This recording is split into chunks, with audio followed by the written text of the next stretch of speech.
Hey everyone, this is John, physiotherapist from Dindigal. இன்னைக்கு stroke அப்படிங்கிற பக்கவாதம் பற்றி தான் பார்க்க போகிறோம். மூளையில் இருக்கிற ரத்த குழாயில் ஏதாவது அடைப்போ இல்லை வெடிப்போ ஏற்படும் பொழுது அங்கே இருக்கிற ரத்த ஓட்டம் குறையுது. இதனால ஏற்படுகிற பக்க விளைவு தான் ஸ்ட்ரோக். பிரெயின் தான் நம்ம உடம்பு ஃபுல்லாக கண்ட்ரோல் பண்ணுது. ஒவ்வொரு பார்ட் ஆஃப் த பிரெயினுக்கும் ஒவ்வொரு ஃபங்க்ஷன் இருக்குது. ஸோ எந்த பார்ட் ஆஃப் த பிரெயின் உங்களுக்கு அஃபெக்ட் ஆயிருக்கோ அதை பொறுத்து உங்களோட டெஃபிசிட் இல்லை உங்களுக்கு இருக்கிற ப்ராப்ளம் மாறும். ஸோ பேஷண்ட்டாக இல்லை பேஷண்ட் அட்டண்டராக, கேர் கிவராக, ஃபேமிலி மெம்பராக நீங்கள் நிறைய விஷயங்கள் தெரிஞ்சிக்க வேண்டியதாக இருக்குது. ஃபார் எக்ஸாம்பிள், ஒரு சில பேஷண்ட் கண்ணால் பார்த்தாங்கன்னா பெட்டராக பெர்ஃபார்ம் பண்ணுவாங்க. கண் பார்க்க முடியல அப்படின்னா அவங்களால எந்திரிச்சு நிற்கிறதோ நடக்கிறதோ எதுவுமே செய்ய முடியாது.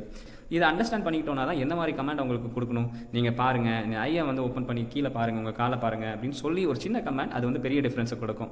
ஸோ இது நம்ம அண்டர்ஸ்டாண்ட் பண்ணிக்கிட்டால் தான் நீங்கள் பேஷண்ட்டுக்கு ஹெல்ப் பண்ண முடியும். ஸோ இந்த மாதிரி வித்தியாசமாக இருக்குது அப்படின்னா நம்ம கண்டிப்பாக அதை அண்டர்ஸ்டாண்ட் பண்ணிக்கணும். நம்ம ட்ரீட்மெண்ட் கொடுக்குற டாக்டர்ஸ் கிட்ட நீங்கள் அதை பற்றி கன்சல்ட் பண்ணுங்கள். அதை உங்களுக்கு சொல்லிக் கொடுப்பாங்க. அதை அண்டர்ஸ்டாண்ட் பண்ணிக்கிட்டிங்கன்னா நீங்கள் பெட்டர்